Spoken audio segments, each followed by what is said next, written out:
Broadcasting live from Youngville, North Carolina and Ontario, Canada.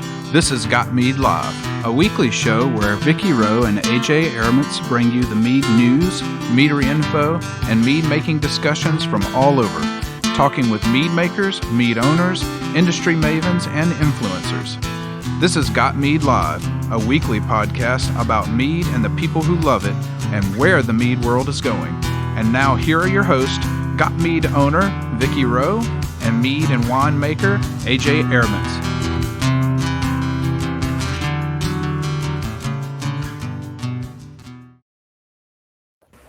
From the den of the puppies of the apocalypse in northern Michigan, the bunny pen in Ottawa, Canada, and the palatial retirement estate in Minnesota, it's Got Me Live. Welcome to the show.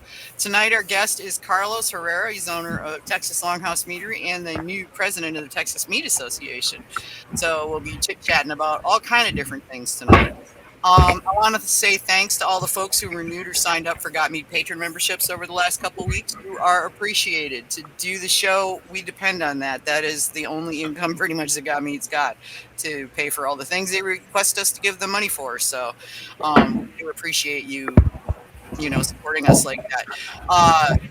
If you're considering becoming a patron member, it's only $30 a year. You get access to the Got Mead patron forum and the Got Mead patron Facebook group, so a little over 50 cents a week. There's even award-winning recipes contained within the patron area, so definitely worth a look. Head over to the gotmead.com/community for the forum, and there you can sign up for free, and if you want to upgrade to patron, you can do it from there. To listen to us live, you can find us on YouTube, Twitch, X, and Facebook on the Got Mead page. We do have a chat on Discord as well, and we broadcast out on Instagram. So Twitch, we are twitch.tv/meadwench. YouTube is youtube.com/@gotmead. Twitter or X is x.com/realgotmead. Facebook is facebook.com/gotmead, and Instagram is instagram.com/gotmead. Discord, the Discord invite, it's discord.gg/Z, uppercase E, uppercase K, uppercase N as in Nancy, U, J, uppercase Q, uppercase T, lowercase t, uppercase M as in Mary. So if you want to join us in the chat on Discord, you can do that. And I probably should it's posted all over. So go click on a link somewhere. All right. I want to do a shout out to our wonderful sponsors, Honeybrook Craft Mead. Discover Honeybrook Craft Mead with 2 Colorado locations to serve you. Visit our original Castle Rock tasting room and production facility or our brand new Littleton Mead Cottage and Garden. Choose from our 20 taps of wonderful, light, and refreshing craft mead. Find us using your favorite map app or visit us at honeybrook.com. That's HONNI brook.com. So, what are we drinking? And Carlos, I hope you have something to drink. I sure do. Awesome sauce. You want to go first? Or you want to let Kevin go first? No, I'll let y'all go first. Okay, Kevin, what you got? All right. Well, as it turns out, I pulled a bottle of cherry Dwozniak from Carlos that predates his meadery. Nice. Carlos is sitting over there going, "Oh God, is it a good one?" Oh no, hang in there. It's okay. If it wasn't good, I wouldn't be talking about it. Come on. Yeah, the bad ones we don't bring on the show. We just got to get a hold of the makers. Yep, we taste them and put them aside. That's the way it goes. Yep, and that doesn't happen very often, fortunately. No. It doesn't. So this was probably something that he sent up after his trip to take the mead tasting exam at Valkyrie's a few years ago. Oh, okay. And that was a quick stop because then for some reason he had to bolt out of there. Yeah. Were you going down to Kansas City or something? No, it was literally I literally just flew up there just to take the exam. Okay. I was there for was it 16 hours? Yeah. From the time I landed to the time I took off. Yeah. Yeah, it wasn't long. Yeah. So anyway, I think you sent this up after that. I don't remember exactly when I got it. I didn't date it, but at least I put your name on it because so many people send stuff to us, and all it tells us is what it is. Sometimes, almost never who it came from. So I was smart enough to put your name on it.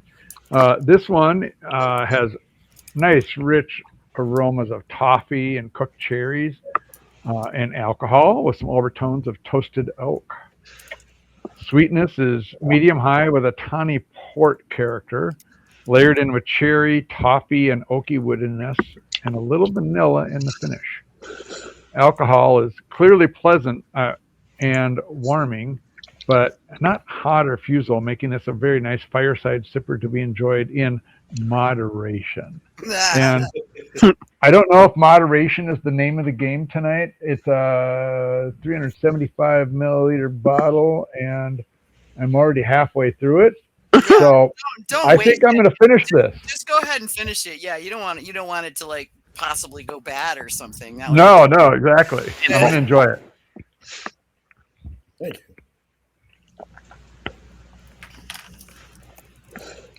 Well, I've got another of Kevin's that I've cracked open. The label says it's an OB Sumac Star Anise, and it appears to be a sparkling hydromel from 2018. I'm definitely catching the aroma of the orange blossom, and a little bit of the anise is coming through on the swallow. Not exactly sure what the sumac is contributing, as I haven't had that very often. I'm guessing that's where some of the tartness that I'm getting is coming from. It's still pétillant, quite pleasant to drink. Thanks, Kevin. You're welcome. That's an old one. That was like way back at the beginning of my it says batch number 19. Batch number 19. Okay. Oh my gosh. Yeah, that's pretty early. So still carbonated. Yeah, good. Sumac is lemony. Yes, it is. Yeah, I'm not really. If you're getting that tartness, that's probably where it's coming from. Yeah, I'm getting tartness. I'm not really getting anything that's particularly citrusy. Mm-hmm. Like I've made sumac lemonade, but I didn't really find it taste much like lemon, just like, acidity and water. Right. Yeah. But cool. But yes, thank you. It's very interesting. Nice to know it held up fairly well for an early mead. Nice. Yep. It's always good to hear that your early efforts held up better than you ever thought they would. Right. For sure. Yeah, I got to start mining some of my older crap and see how bad it is. I know. I found a couple of old bottles that are probably 20 plus years old, and I'm almost afraid to open them. So we'll see. I've had a couple of pleasant surprises and a couple not so much. So you never know. I got lazy. Didn't want to go down to the basement to go searching. So I'm having to duck around doors and door frames right now over by the mead section because bathroom door is still down there. But I stopped at White Winter Winery on my way back from Valkyrie's Horn, and came out under, not surprisingly, with a fair amount of stuff, and gee, yeah, but shocking. Yeah, shocking. That's how I get my stuff from them. It's, I got to go. It's only like an hour out of my way. So, Well, John is good people and he makes good mead. So he makes good mead. Yeah. And I get to see the two of them, and it's just nice to see them. We're talking about taking the trailer back up just to hang out with them. But anyway, so he's making hard ciders now as well. So he's got mead, he's got cider, he's got his distilled products. He's about the only thing he's not doing is beer. So he had this raspberry hard cider. It's called Raspberry Island, and it's like 4.5%. Really nice, clean, light raspberry aroma. It's lightly sweet, and the raspberry flavor comes straight through. The finish on this thing goes on for like minutes. I mean, it just stays with you for a long time. It's just a nice, clean, straight up raspberry, raspberry flavor, and it's just delightful. I could drink a lot of this. And then it would be painful. But yeah, it's such an easy drinker. I wish I bought more than just a 4-pack of it, but we'll have to rectify that next year after Velks. So if anybody else wants to get it, you can get it at whitewinter.com. It's good stuff.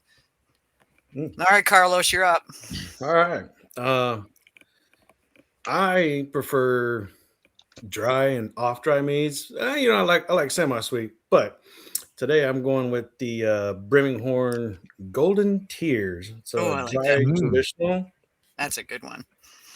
Like I said, I'm a huge fan of off dry and dry meads. Semi-sweet, which we do a lot of. Mm-hmm. But I like dry. And this is very well balanced. Love the flavor. The acid and the tannin right on the finish are fantastic. It's very bright in your mouth. I like it. Nice. Yeah, I like nearly dry. I've discovered that while I like drier meads, if it's completely dry, it just doesn't feel right to me. Yeah, I like something with just at least a little bit of residual sugar. To me, that just helps hold it all together. Yeah. But yeah, I like it. Yeah, I don't think I've ever had something from John that wasn't really good. So There was he's one that I need to get back on there and see if it's back on there, but they had a barrel aged one, Woden or something like that. uh-huh. I absolutely love that one. That one was probably my favorite of all time. He's been doing this series of traditionals aged in various types of oak for various amounts of times, and I'm still in his club, so I get bottles every quarter, and there's a bottle in every single one. So he just rolls this out 4 times a year. He rolls out another batch of this, and it's a particular honey varietal, and it's traditional, semi-sweet traditional, and it's been aged 6 months in oak. So he's got quite the thing going there. Oh yeah. But yeah, it's really nice. I like his stuff a lot. I like your stuff a lot too. I just don't have as much of it. I don't either. Yeah. Well, that's a good thing if you're selling everything you can make. I would say terrific. Yeah, we the last 2 weeks, especially because we went up to a Celtic festival about an hour north of us, and since then, a lot of our customer base is all word of mouth. Like we don't do a whole like I do some on social media. We post when we're doing events or something like that.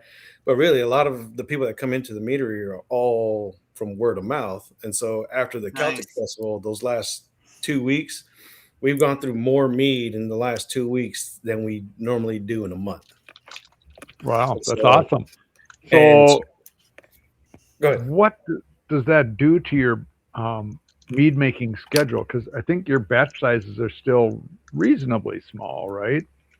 Yeah, for the most part, we were producing about 50. Like we would do like big traditional bases, and then pull out what we needed, and then add our cherry juice, vanilla, and this and that to get to our flavors. Because it was just easier making a 300-gallon batch and then splitting it out 4 ways. Yeah. But now it's getting to the point which we're starting. The honey should be here by April 22nd. So basically, for the next 6 weeks, almost every flavor we have is now going to be a full size batch. So instead of doing 75 to 100 gallons at a time, each batch is going to be 250 gallons to kind of cover us for like 6 months. Okay, so you have like a 7-barrel fermenter setup then. Oh yeah. We have 2 8-barrel brights, and then 1,100 liters, which I believe is just under 8 or 9 barrels. And then Okay. Well, and so you've got the Celtic Festival in the spring, and then the Texas Mead Fest is in the fall, right? Well, the Celtic Fest was what, 2 weeks ago? 2 weeks ago, yeah. Yeah, so, well, I guess it's sort of almost spring. Well, it's spring for y'all. It isn't. Here, winter is hanging on. Fucking snowed today. Yeah, it snowed here yesterday, and it was like, seriously? Yeah. No, today we were in the mid-70s, but last week, we hit the high 80s, low 90s. So I heard it got over 100 in Arizona. I'll take snow. Yeah, same. It's like Tracy was telling me about that, and I was like, "It's what? 100 and how many? It's March at the time." So well, that's nice. 70, boy. That's very doable. Enjoy that. For I'm sure what will be a brief time before it goes up. Or it goes nuclear. Yeah, before you can start frying eggs on the sidewalk again. So yeah, we're getting ready to get all our tanks going. So basically, for the next 6 to 8 weeks, we have 4, 5, 6, 7. We have 7 tanks, and basically 6 tanks will be full Okay. at all time for the And next. is the seventh is the bright tank or the rackover tank or? Yeah, we always try to keep one tank empty. So whenever Uh-huh. something finishes fermenting, we can move it into our main holding tank, and Mhm. then we can clean the tank that it just came out of, Right. and then that becomes the new holding tank. And so we just play Yeah. hopscotch with our tank. Yeah. Mhm. Jenga. It's meadery Jenga. Sugar in the fishbowl. Yeah. Like those little games with one piece missing and you have to The slide slidey puzzles. take the pictures. Yeah, the slidey puzzles. I don't know what they actually called, but that's What is your typical turnaround if you're going to have 6 going? What's that going to do for you? Well, like for the most part, those ones that there's 4 of them that we're gonna have going. That my turnaround time on those, as long as everything falls in line and we don't have any issues, we can usually have those out in about 6 to 8 weeks. mhm. And those Okay. are our sessions, 6% carbonated, our peach and mango, our hop lemon. We're bringing in a couple more for the summer to kind of see what flavors we want to try to bring back or get rid of. Some people are open arms because I told them one of our flavors won't be back for a while, and people are rather upset about it. But I have another one coming down the line that's similar to it, but is more of a spring profile than a winter profile. So hopefully it'll Yeah. make up for it. Okay. And you picked up a canning line somewhere along the way, right? No, we didn't get a canning line originally because we had one of those tap cool single canners. That's what we started with. Uh-huh. Counter pressure, and it took you 4 hours to do 50 cans, and Mm. Right. that's what got us through. That's what got us started.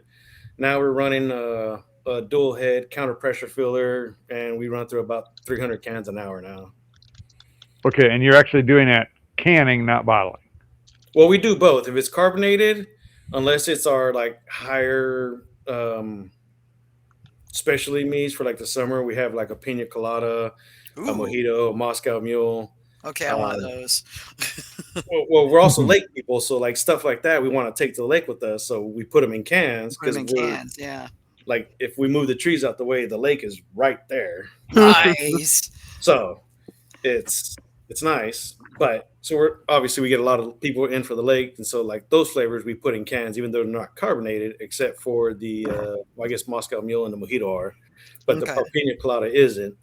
So we just CO2 purge all the cans, fill them. We fill them up just a little bit because when they were a little bit over the top, so that way when they get pressed, there's minimal headspace and everything in there. Okay. Mhm. But everything else, if it's not carbonated, we put it in the cans. I mean bottles. Okay, yeah. That makes sense. Okay. But yeah, I like the lake people. The lake people approach makes sense to me. Mhm. Yeah. My wife's already told me I got to take at least 1 weekend off a month this year to get on the lake, because last year For we only lake went time. twice. Yeah. Yeah. Well, and you've got a little one, so you got to be able to go to the lake. Yeah. Oh yeah. Yeah, don't get me wrong, I love the little one. She's great. She has her own job shirt and says manager on it. She comes in Uh-huh. and everybody knows she runs that place. Oh, that's so Yeah. How old Yeah, is no. she? She just turned 3. Oh And goodness. then my oldest one will be 20 in a couple weeks. Dang, boy. you spread them out there a ways. So, yeah, it's been fun. Yeah. So what happens when he hits 21? Hopefully he's got a better job. Oh. Okay. What, you're not making him a 21 mead? No. He's got that, but he's got his own ambitions that he wants to chase down. So Okay. All right. Good deal. yeah. So we're leaving it up to the 3-year-old to be able to step in and take over for you when she grows up. Lots of time to train her. She's already in the back yelling, "Can I help Daddy? I help Daddy." Aw. So, like we'll let her, if we're putting fruit out or whatever, trying to thaw it out, she'll bring the bags over and we'll just dump it in the bucket, and she just has a grand old time. That's Yeah. wonderful. It's so nice that you get to spend that time, Yeah. This will be the first child I actually see grow up. Oh, were you deployed Right. during Yeah. the? Ah, Out, okay. yeah, all the other 6 kids, I was in and out, traveling, working overseas, Yeah.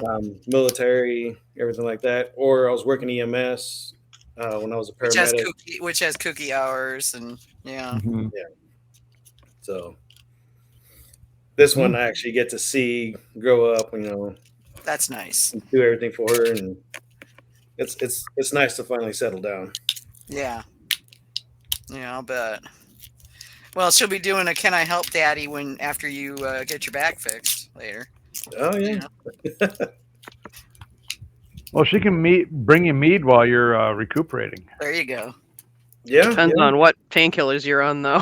Well, yeah. yeah, there's that. Although they do tend to enhance the effects of. I was going to say they so, do. Yeah, you just got to moderate so that you don't stop. Yeah, you just got to be careful. Watch your kidneys and liver. Yeah. Well, I got to taste the mead while I'm down because Right. I have Gotta a make sure it's production right. assistant, and so she's taking over once I go down for my surgery, and so She's going to learn a lot. oh yeah. Well, she's already learning a lot. She's a very good assistant. She learns very quick, and she's always like, "All right, move. Let me do it. Nice. Yeah, but she's going to be in the crucible though when you're laid up, because it's not like you'll be able to stand behind her and go, "No, don't do that. Do this." Well, like we've been every once in a while, like I'll take a day, like last week, I went and saw some friends that I haven't seen in a while. So I told her, I was like, "Hey, tomorrow you're on your own. This is what needs to get done. Figure it out. You've been here long enough." And she actually got a lot of stuff done. So Nice. Very cool. It's always nice to have somebody that works well with you and and learns things easily that is working with you. That's a good thing. Oh yeah. Very cool. So it sounds like the Celtic Festival was a pretty big success then. Oh man, we went through in that weekend alone, we went through 15 kegs and almost 20 cases of mead in a 96-hour window. Dang. So thankfully I have friends like Bryce and Savannah from Fox and Raven because they've been there before. I think this was their second or third year. Uh-huh. And they're like, "Hey, look, bring more meat than you think you need." And I was like, all right. And so I was telling my wife, and I was like, "Hey, this is what they said. We need to take more." And she's like, all right, cool. We'll just, stick it in the back. And if we need it, we'll take it or use it. Because I was judging Bluebonnet the Saturday, speaking at Bluebonnet. So I didn't get to go up there for Saturday. I only went out there for the Sunday. She messaged me halfway through Saturday going, "We're out of open lift," which is a traditional or 6% carbonated traditional. She's like, "Yeah, we're out. We have none." I was like, "Well, haven't you at the meadery?" And she's like, "No, we brought it all." So Oh God. I have 0 traditional. We just kicked our last keg of mango, so we're 2 weeks out on mango. Oh wow. We're a week out on our traditional, and it's just like I have 0 Great problem to cans. have. Yeah, I have 0 cans, 0 kegs, and everything's sitting in the tank right now. I'm like, come on.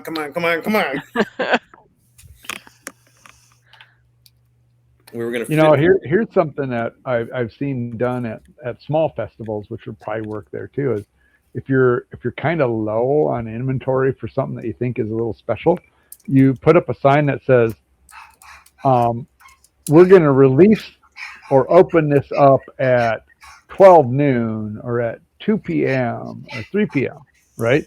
And you put out a schedule for each of these things that you don't have a huge amount of, so that people keep coming back. They know it's a limited release. They get it, and they're thrilled that they got it. Yeah. And then it's gone, and you move on to the next one. I've seen them doing that at Sugar Belt. Ooh, I like that. And it works great, boy. When they're It's a pretty good idea, It's like if you only got a certain amount, it's a great way to market that in a way that is very attractive to the customer base. It makes them feel special that they got a little sample of this thing that's in limited quantity, you know? Well, and it's like a competition for them too. They're like, Yeah, "Did you get kinda. some? I got some," and then people are like, "Oh no, I didn't get there until Ken Oh, Tram." but I'm going to go for the next release. You're I'm going to right, be there yeah. for that one. Ken Yeah. Tram did that with his, and he had some of his less available stuff, the pricier stuff, and they had the schedule posted, and when the time rolled around for those to come out, the line was ridiculous. Yeah. I mean, just nuts. So there you go. There's your marketing tip for the day, Carlos. Mhm. I appreciate it. That's actually a pretty good idea. Granted, Well, and it helps you hold on to that stuff where you might be on that limited, well, It might give you excuses for smaller pours. well, we were. Well, yeah, I guess we should have done that too, because How big a pour were you doing? Everything's bigger Well, in like- Texas. Everything's bigger in Texas. Yeah. I mean, like, yeah, if it was our 6% stuff, we gave 12 ounces, and if it was anything over 10%, we did 8 ounces. Oh gosh, yeah, that's huge. I mean, when I go to festivals like Yikes. that, I'm used to getting these, 2-ounce pours, which is okay because if I got 8 or 12-ounce pours, I wouldn't be able to go to a festival. I'd like the second one to be like, all right, I'm gonna go sit in the car now. Okay, I'm done. Right, I'm done now. Yeah, but there were people were paying, was it like $8, $9, $10 for a 12-ounce pour though. So Yeah. it was kind of like we knew it was a festival, and everyone's like, all right, it's festival prices, and then we wanted to make sure, because again, we're trying to build a community, and when we were there at Celtic Festival, we actually got a winery who actually now carries 4 meads year round. We actually got them to sign up for the Texas Mead Association, so Nice. it worked out. So we're kind of trying to balance each other out, so we're not undercutting each other. And like I said, Fox and Raven was there, and we're very close. As a matter of fact, Savannah from Fox and Raven is actually my vice president. So I don't want to take away from them, because they only do farmers markets and festivals like that where we have a tap room. Mhm. And so like we kind of Right. what are you guys doing for prices? And we kind of built our prices around each other, so that way we're not taking away from them, but we're also not losing out on opportunity for us either. So how does it work at the festival? Are they paying you directly at your booth? Yeah. Oh, okay. Yeah, they come up. It's just like we get a temporary permit for the event. I was jumping through hoops trying to get everything done because we got approved at the last minute.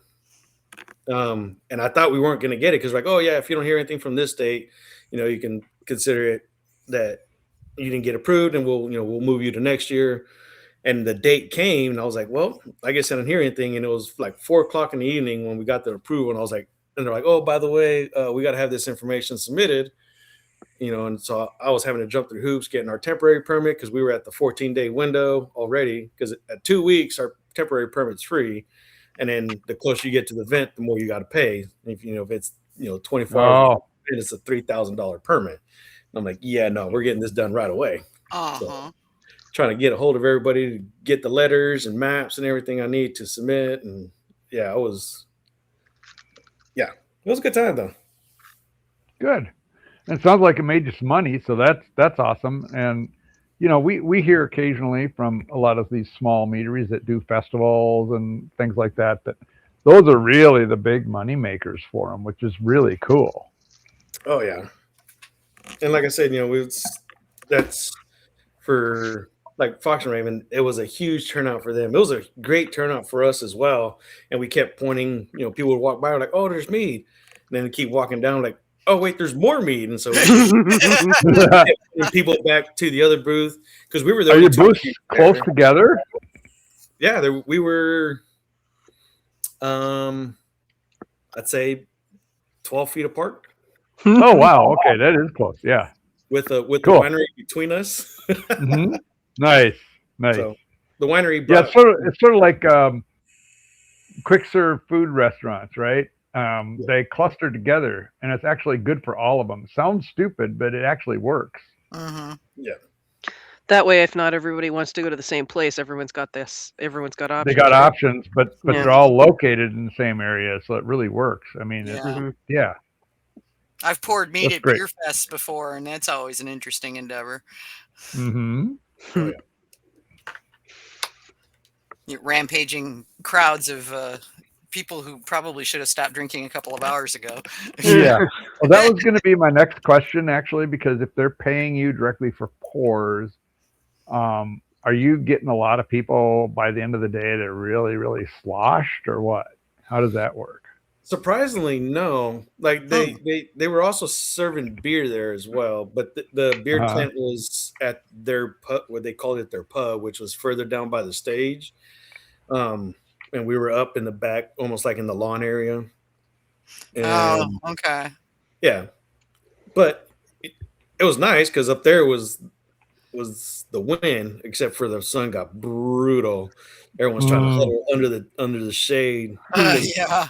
the first day there was no wind and it was just straight hot. I want to say it was like 96 when like the 3 days prior to that it was in the 40s. So Mhm. Uh-huh. a lot of people were like, "Oh, what is happening?"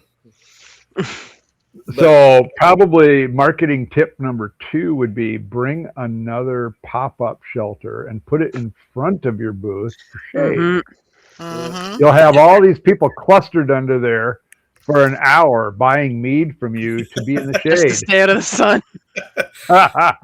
That's brilliant. Works in the rain too. Because Everybody else is going to be like, "Holy crap! Why didn't we think about that?" Uh-huh. And then the next time you go to one of those, everybody's going to have them. Yeah. we You'll were- get one gimme, and then after that. Yeah. Might not be a bad idea though. And No? their pop-up shelters are cheap, so Yeah. yeah. and we got enough folding chairs and little tables we can There put you up go. There you go. little- Make You got your own yourself patio in the shade. Yeah. Make your own little Awesome. pub. make a little pub up there, and yeah. Yeah. I like it. Yeah. That is cool. I like it. That's a really good idea, Kevin. All right. What other advice you got, Kevin? I got my notebook out. Yeah, right. Well, No, yeah. let's just keep going. I'll keep riffing as things come up. I don't know. I don't have a master plan. I just react to stuff, you know. That's kind of the way I do it too. Is like, oh well, if you're doing that, then you need to do blah blah blah. Yeah, I love brainstorming sessions Same, though. They're yeah. awesome. So much fun. Yeah. They're always a blast, and mostly they tend to be pretty productive. Yeah, and sometimes you come up with really dumb shit, but Yeah, you yeah. know, Well, but that's that's the okay. idea. That's what brainstorming is. Everything is game until it's not. yeah. You know. Yeah. That's what's so cool about brainstorming sessions. I love doing those things. That was what I had my marketing center on was, all right, let's figure out how to get you in front of more people, how to get your meat out there in front of more people. Yeah, that's right now that's the scary part because I had two breweries reach out today going, "Hey, you distribute out our way?" And I was like, "I sure do." They're like, "Cool." I sent them our pricing sheet and I was like, "But we're at least 2 weeks out on our session meads." They're like, "Oh man, we need something today." I was like, So do I. Yeah.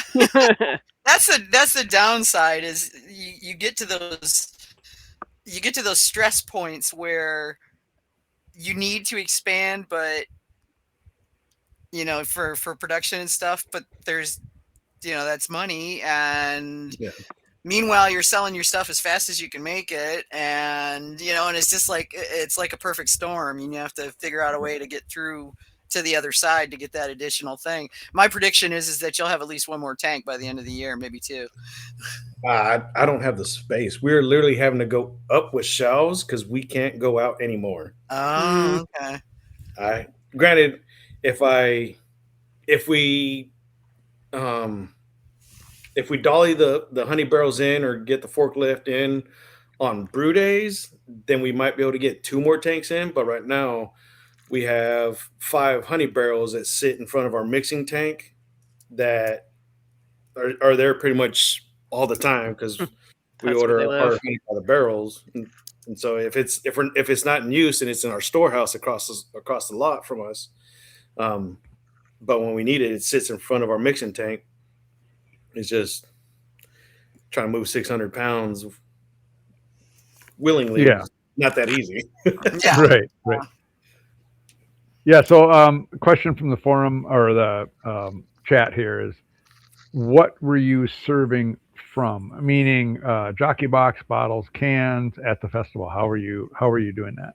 Oh, we have a 4-tap jockey box, but we were serving 6 meads, and so the second mead we had 2 taps with picnic taps on them, and Oh, kegs were sitting in a like a Rubbermaid tote, just with bags of ice and cold water. sure. Whatever works. And we put ice across the top and wrap the picnic taps. Wrap the picnic taps around bags of ice, so that way as it was going through, because they were like Mhm. 3-foot picnic taps, it would still Sure. try to keep cool. So Yeah. Yeah. Okay. do what we can. Yeah. That's pretty cool. I love those jockey boxes are neat. I see those. Corey's got one too, and when I'm pouring for him at the Sugar Belt, and it's just interesting. Does somebody make those, or do you guys just make? Yeah, we make them. Oh, I've got a I mean, 2-quart you made jockey yours, box. so you didn't go buy it somewhere. You made it. Right? Well, so generally speaking, you either need a chilling plate, which those are pre-made. You know, they're layers of sandwiched copper or aluminum or stainless, and the liquid runs through there, and they come with a 2-port or 4-port, input output. Okay, so then you just drill that into a cooler or whatever you're going to put. Yeah, you just throw it in a cooler, put ice on top of it, and you're all good to go. Okay. That's cool. And then the other method is to use small coils, usually stainless steel, and you can, however many you can fit inside of a cooler. Typically, like 4 is about the limit. And you fill the cooler with ice, and the coils sit in the ice, and the beer or whatever flows through those coils. So it's the same basic idea. It's just different method. Gotcha. Yeah. So home brewers make those things all the time. I've got a 2-port, which is a smaller one. The club has a 4-port, and you can. I've never seen one bigger than a 4, but I'm sure they make them. They had a 6 at Donruss. The club. Okay. The club that runs Donruss has a 6 that they built, and it's plywood and taps and so forth and so on. I never really looked inside to see how they had it all put together. I mean, cooler sizes are kind of the limit, right? So if you get a long enough, wide enough cooler, you could put 6, 8, 10 in there, I suppose. Oh yeah, one of those body size coolers we used to have. Right. You go on a week-long camping trip, those things come in handy. Sure do. Yeah, they're slick, and they're not terribly heavy to carry around either, as long as they don't have ice in them. Yeah. Great for these festival things. I mean. Oh yeah. Totally great. Especially if you, Carlos, are you kegging too? Are you selling anything on a limited distribution to local restaurants or whatever? Yeah, we're in a tap room in a little city east of us, Fate. They were our first tap room outside of ours that took us on, gave us our first shot, and at first he was alternating between mead and cider, and now it's I'm getting a call or a text from him regularly, like I need another keg, and then usually we have a couple people when he doesn't have our mead on tap, people will come out to the meadery and they'll try the other meads, like, oh hey, can you tell Beer Me to get this keg? I'm like, well, you got to go there. Don't tell me. Tell them, yeah. All right, yeah, no problem. Yeah. Oh, good. Yeah, because I mean, kegs are a great way to, especially like for festivals too. It's a great way to bring stuff to a festival. Oh yeah. It made it so much easier because that's what we were serving out of, was obviously with the picnic taps, was the kegs, right? And it was ridiculous. I wasn't expecting to go through that much mead, and I'm glad I asked Fox and Raven beforehand about it, and they're like, no, bring more, and then bring more than that. I was like, oh, okay. So, because originally we were just going to bring 2 kegs of each flavor, and so we were going to have 8 kegs. And that whole weekend, we went through 12 at the Celtic Fest and 3 through the tap room. So, yeah, it went quick. Not bad. Yeah. What happens when you run out? Usually we have a couple other meads that are kind of like in reserve. You're usually either seasonal or something because we have 16 taps in the tap room, right? No, 14. We got 14 taps in the tap room, and then we have two little mini kegs that we serve off that are on top of our bar back fridge, just because those ones we want at room temperature when we serve them, which is our Chilean Malbec, avocado blossom piment, and Mhm. Skull, which is our Umbrana barrel aged traditional. Yeah. Okay. Those two we serve at room temperature. That's what everyone prefers them at because they used to be in the cooler with everything else, and we started offering people chilled or not chilled, and come to find out that one they want just at room temp, and so we've gone through more of our Malbec mead in the last uh, 6 weeks than we did last year. I think Vicky needs to let the dogs out. My goodness Yeah. gracious. I think Vicky needs to just mute here. God, all of a sudden, Jeebus. The dog alarm went off. I know, Oh right? my goodness. Yeah. So, Carlos, I'm assuming you're pretty happy with how things turned out for Fox and Raven at Valkyrie's Horn. I mean, Oh, they did really well. oh yeah. There was I think there was a couple categories that there was us and They got a first in trads, which is pretty cool. That's actually tough to do. That's tough to Oh, do. yeah. Yeah, you gotta have a really good trad. Yeah. I almost opened that one, but I'm saving that one. Saving that one for later. There you go. Yeah, I'm gonna have to order a few meads now after the results of that competition. I know. I'm gonna go back. I gotta go back through there, and there was a bunch of meaderies that were new to me, and I'm gonna be getting. I know there's like a whole bunch of like yeah, this new Alaska Meadery I got know. like 2 or 3 medals in tough categories. I mean, it's like this is great. Yeah, it is. Yeah, I was really excited for them because there was us and a couple other meteors. We were in the same categories together, and Oh, and so we were like texting in the group chat, like, oh yeah, just smack talking, yeah. and then Well, the bad like- news is you're competing with each other, and if they're in the same category, so that's the downside. Yeah. Another, I don't know if they're new, but I don't think I've ever heard of them. Another meadery in Texas picked up a medal or two as well, which is Vinland new to Meads. me. Vinland. Yeah, Vinland Meads. Mhm. They're on our bar. We're about to be on their bar. They went from pretty much outside selling to any bar that can get them, farmers markets, and now they're opening their own tap room as well. Nice. Merchants in Texas, outside of Athens. Okay.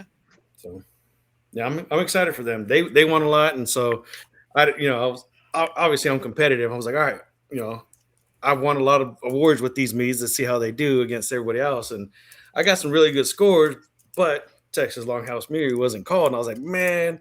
But hearing Vinland Meads and Fox and Raven Meads and Sidetrack Meadery, like all of my friends winning, it was great to hear and see and watch go down. So Yeah, that's always true. And this is a funny thing about competition just in general, right? Is the meads that win sometimes are not the ones you think are your best meads. And it all depends on who else you're competing with too, right? You may have a great mead, but somebody else had a little bit better mead than you. Yeah. and that was And probably that's just the way it works. And yeah, that was one of probably the best advice I ever got. It was actually from Tracy. Was just because it wins a medal doesn't mean it's going to sell. And Well, there's that too, right? Because customers are different than Judges. technical judging stuff. Yeah, for sure. It's nice having the medals up, and it's a talking point when we get new guests in, and and they're kind of a little hesitant to try anything, and they're like, "Oh yeah, this one's won an award." And like, "Oh really?" And then so they'll open up a little bit and then start finding what they actually like and what they prefer, and so it's a great starting point. But it's fun to see, like meads that I have a mead that has yet to win an award, and it just sells like crazy, and it's Odin's Gift. Okay, so tell us a little bit about that one. Mm-hmm. So Odin's Gift is a blend of two honeys. It's a Mexican orange blossom and jungle blossom. 6% carbonated, and traditionals themselves have always been one category that, like, while I've won awards at, it's always one that I've always had to fight to win awards at. And so it's trying to find a good balance. And like when I first started out trying to get, the good feedback, I was like, oh, it was this or this or that or this. And so my, scores being all over the place and feedback was little kind of different from region to region and trying to figure that out. Finally, I think I nailed it down. But again, it's just one that it just never wins an award, but sells like crazy. Well, it seems to be the case that the award winners are not necessarily the ones that fly off the shelves. Which is fine. And Yeah. like I've told other people, I was like, just because you don't win an award doesn't mean it's a bad mead. It's just No. either it's not. Which I try to explain to people the regional bias. Even though we, as a judge, we always try to leave that out and try to leave it at the door and judge the mead as it is. But there is a regional bias, so it's trying to find the balance to please everybody is the hard part. Yeah. And the fact is, you can't please everybody. Yeah. Yeah. But as long as you can please the majority, then yes, you'll be all right. Yeah. Sometimes the ones that fly off the shelf too are the oddball ones, right? People are just like, I want to. Oh, that sounds weird. I want to try that. Taco mead. Taco mead. Taco mead, yeah. Or the other one, and Fox and Raven has this one, and I've had it, and it's actually surprisingly good, even though it sounds like a train wreck when you read the description. It does. I mean, let's face it. But people like pickle whiskey and pickle beers. This is a pickle mead, and it's actually quite good. So I am not dissing them. I'm saying that when I read the description, this does not sound like a winner, but it's actually pretty good. And it did win. I'd have made a face reading it, but I also would have tried it. Because I've learned the hard way that just because I don't think I'm going to like something doesn't mean that I won't like it. Exactly right. Mm-hmm. That's what I'm saying. So, oh boy. And, they win medals with this thing consistently, which I think says something, Yeah, whatever they did to get that profile, the way they nailed it is, it's really. If you like pickles, you have to try it. Maybe they made it in a pickle juice bucket, like that guy was talking about on Mead the other day. He's like, I know, what do I have to do to get the pickle taste out? And everybody's going, you don't. Well, think about it this way. If you're wanting to do like a Bloody Mary kind of thing, you could, this would be a good fit. Oh, yeah. Yeah. But, people like stuff like that. And sometimes you just got to have some oddball things because they sell. Yeah. Yeah, absolutely. We got a buttload of questions for you. Oh, wow. Yeah. like a whole lot. And a couple of them are you're making a name for yourself in pie mints. Yeah. So this one's from Nathan. It says, so I hear Chilean Malbec with avocado blossom honey makes a pretty good pie mint. What was the learning curve for you on the evolution and perfecting this mead? The first time I did it, so I wanted to try to do a pie mint, and I had never really drank wine. And so my wife's, but I like reds. That's all I know is I like reds. And so my wife's like, oh, let's try a Syrah. Let's try this. Let's try that. And I was like, it's just not, like, I knew I wanted to do a pie mint, but there's nothing that was just jumping out at me. And she was like, have you had Malbec? I was like, no. And we were on a cruise. And so we went to the wine bar on a cruise ship, and they have wines from everywhere. And so had a French Malbec, had a Argentina Malbec, and then had the Chilean Malbec. And I fell in love with it instantly. I was like, oh, this is great.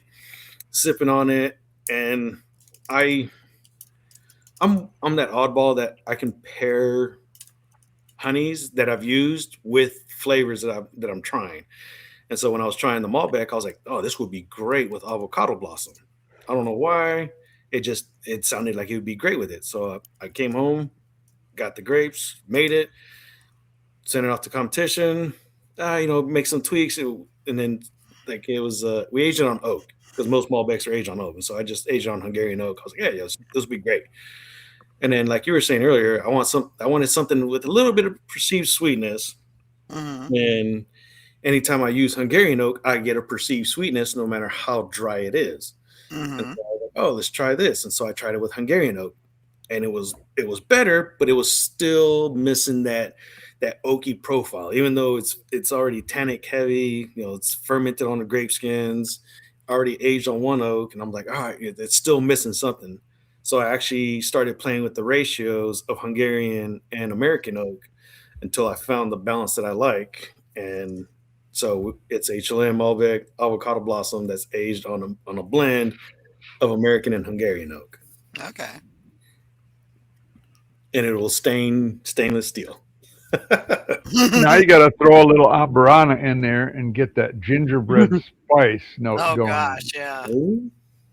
I've got a little hunk of that I'm going to throw into the 1 gallon batch I have going, just for Yeah. shits Yeah. and giggles. I don't know what other people think it tastes like or smells like, but to me, it's gingerbread spice. Mm-hmm. And vanilla. And then I did that same thing again because I was like, all right, I got a red wine or red piment. Now I need a white piment. Mm-hmm. I've seen them.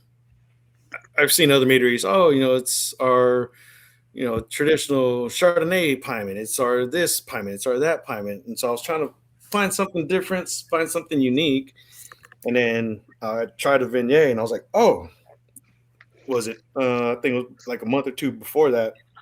I had made a tropical blossom traditional. Yeah, because anytime I use a new honey, I always make a traditional with it because I want to see what the base fermented flavor is going to be. Mm-hmm. And so, and the tropical blossom and the Viognier were almost identical in profile, and I was like, oh, this would be great, especially dry. And then so I did that. I wanted a little bit more of a perceived sweetness. So what do? Throw some Hungarian oak into it. Mm-hmm. And yeah, that Sis Vindru and Tears Vindru, the last 6 to 8 weeks have just been moving. So Nice. I got some friends that are also commercial mead makers, and they keep trying to push the best piment in the game. I was like, don't put me out there like that. You're gonna set a bar too high, and then it's gonna come crashing down when people don't like it. And I'm like, it's a good piment. Well, Viognier is a pretty cool grape. It like the French Viognier, it has notes of pineapple. Yeah, that's also where are you getting yours from?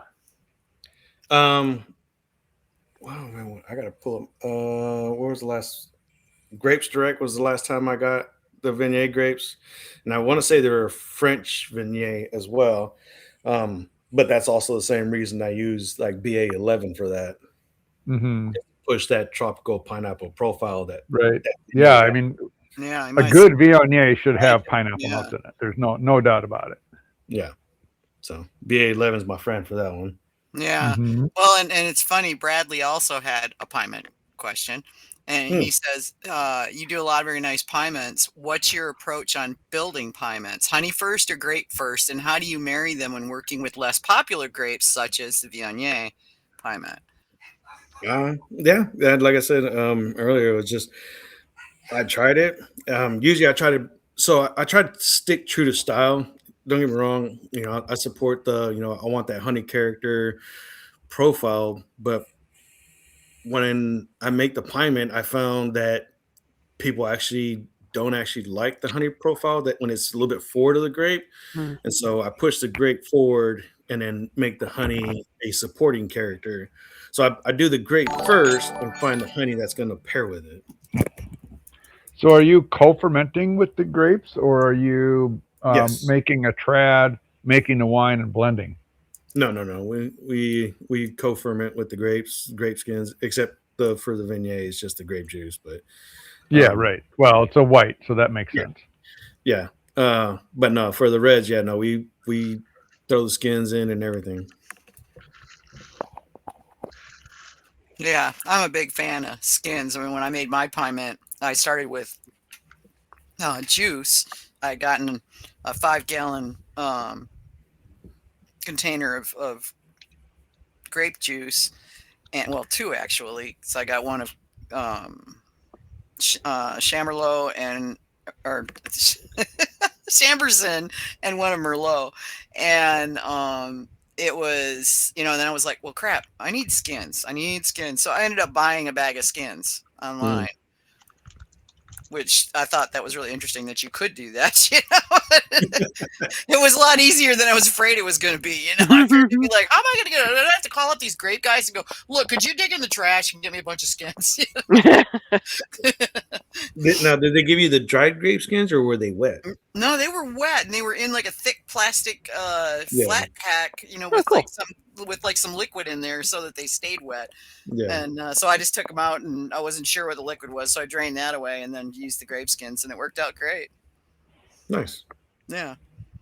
So, but that was, I would say, because I bought juice. I mean, next time I do a pie mint, I don't know. I don't know if I'll be able to. I guess I could. There's people who sell grapes north of here, so I have to check and see what sorts of grapes or varieties are available, and You could always ask Tracy for her terroir de white box.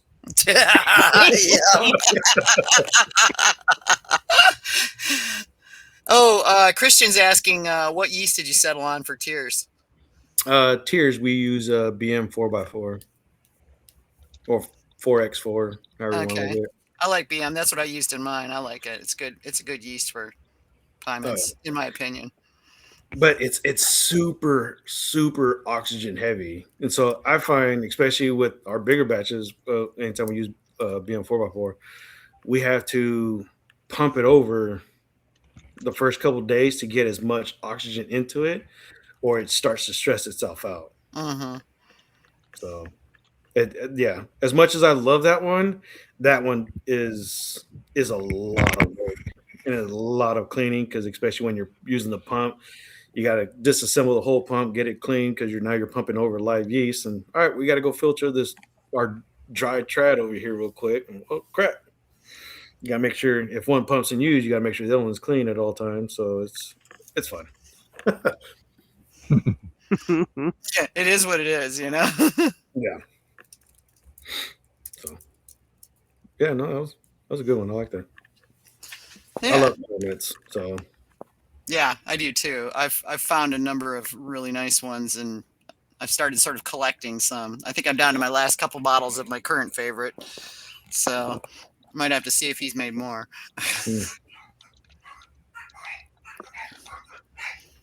So Nathan asked a legal question. Oh, yeah, a while back you suffered a surprise naming rights issue with a trademark on your peach mead. How has navigating the landscape of unknown legal challenges, the cola labeling submissions, and working through the external processes been in keeping your business side flowing as much as the mead production side, aside from the usual hiccups? Yeah, that was fun. What's his name? I believe his name's Chris. He owns a B&Brew out of Fort Worth, and so we're in the same demographic area and serving the same product of mead. Both of them are named Lothbrook. So he reached out and he's like, "Hey, by the way, I got this name trademark, blah blah blah," and I got that message literally as I was waking up. And so that was the first message I rolled out of bed and saw. And I was like, man, what is this? And Lothbrook at the time, and still is, which is our peach mead, is our number one seller. Like we go through more of that mead than any other mead that we have.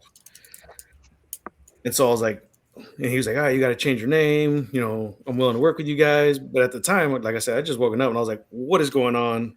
It's my number one.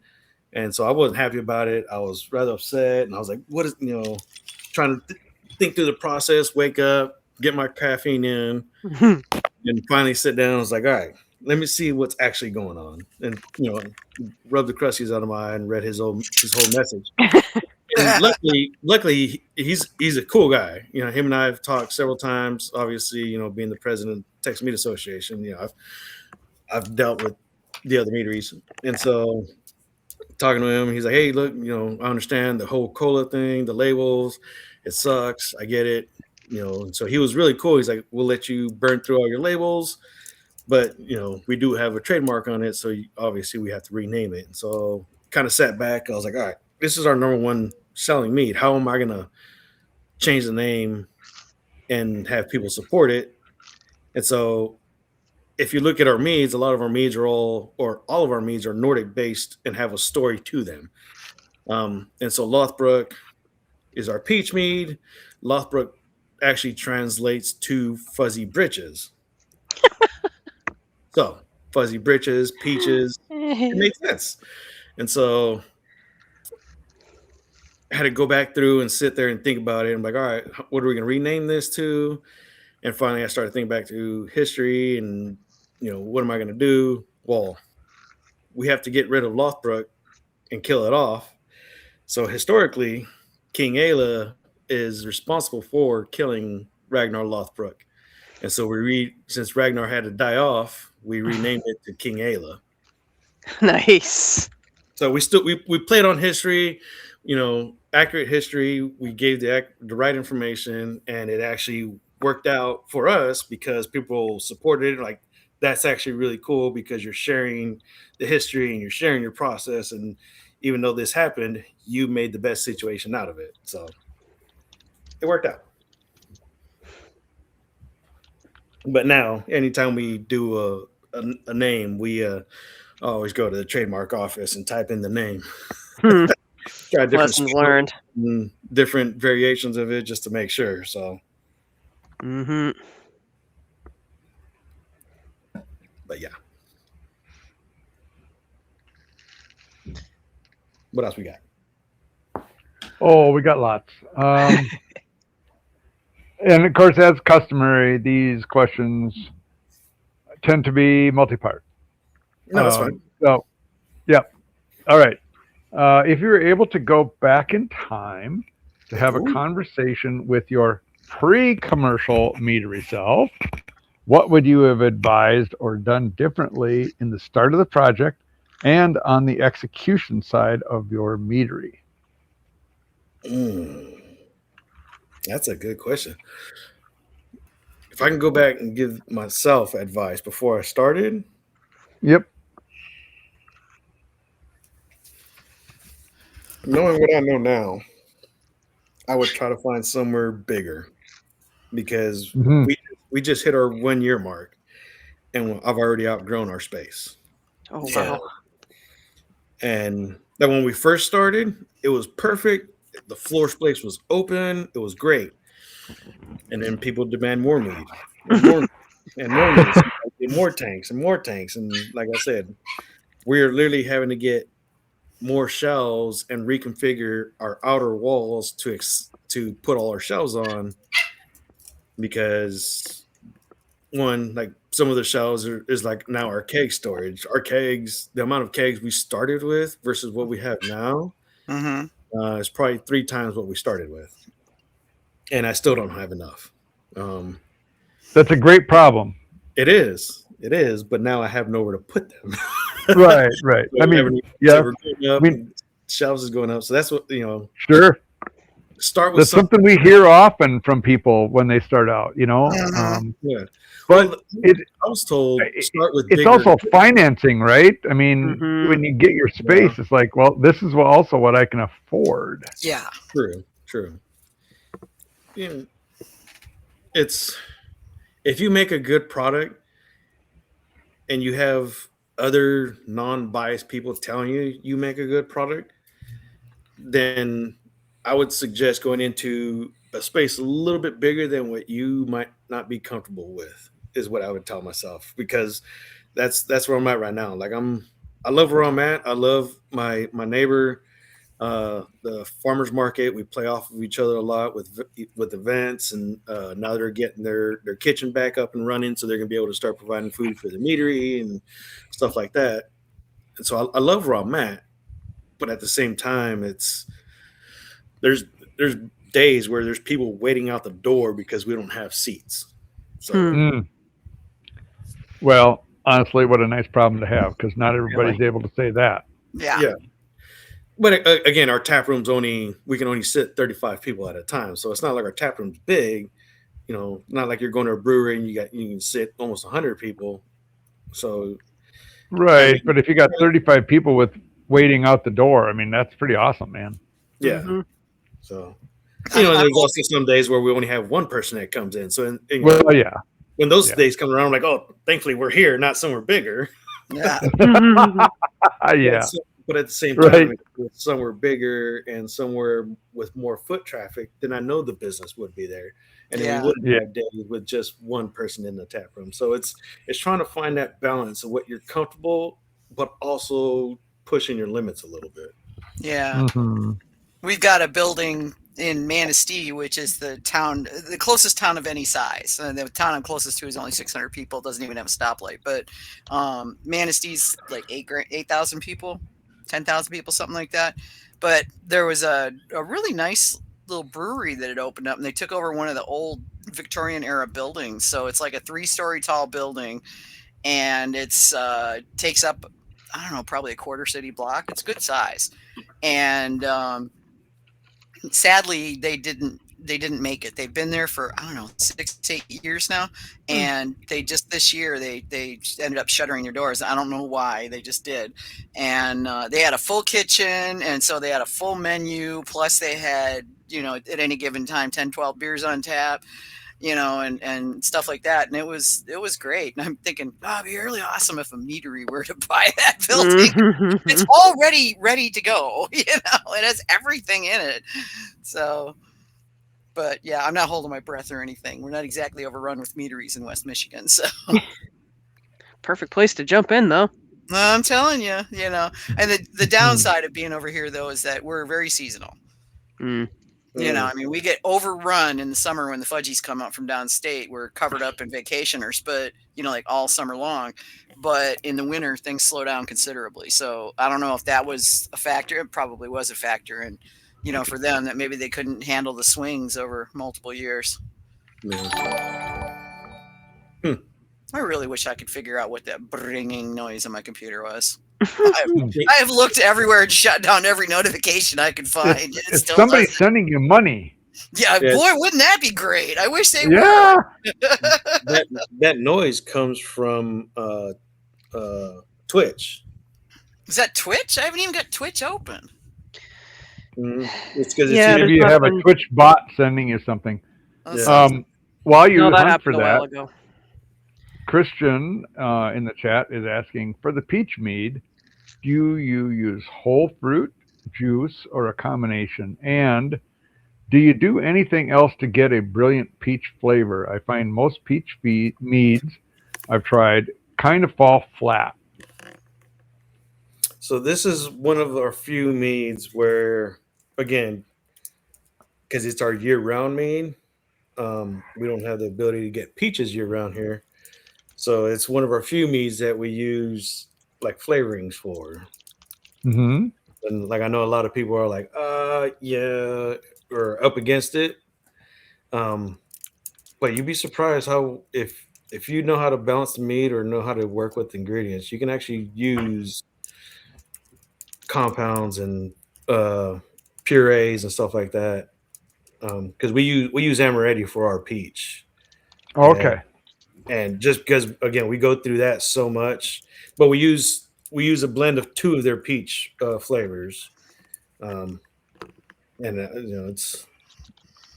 I hate being that guy. It's kind of like, oh, it's our secret, but that's what kind of makes our peach is because we blend 2 different peach profiles together. Yeah, gives a better dimension. Yeah, and so it's a white peach and their natural peach that we use. But yeah, and then balancing it out with the sweetness, and then if we need to do a final acid adjustment on it, just to make sure it's bright, fresh, crisp in your mouth when you're drinking it. But yeah, we go through about is it 150 gallons every 90 days? Mm-hmm.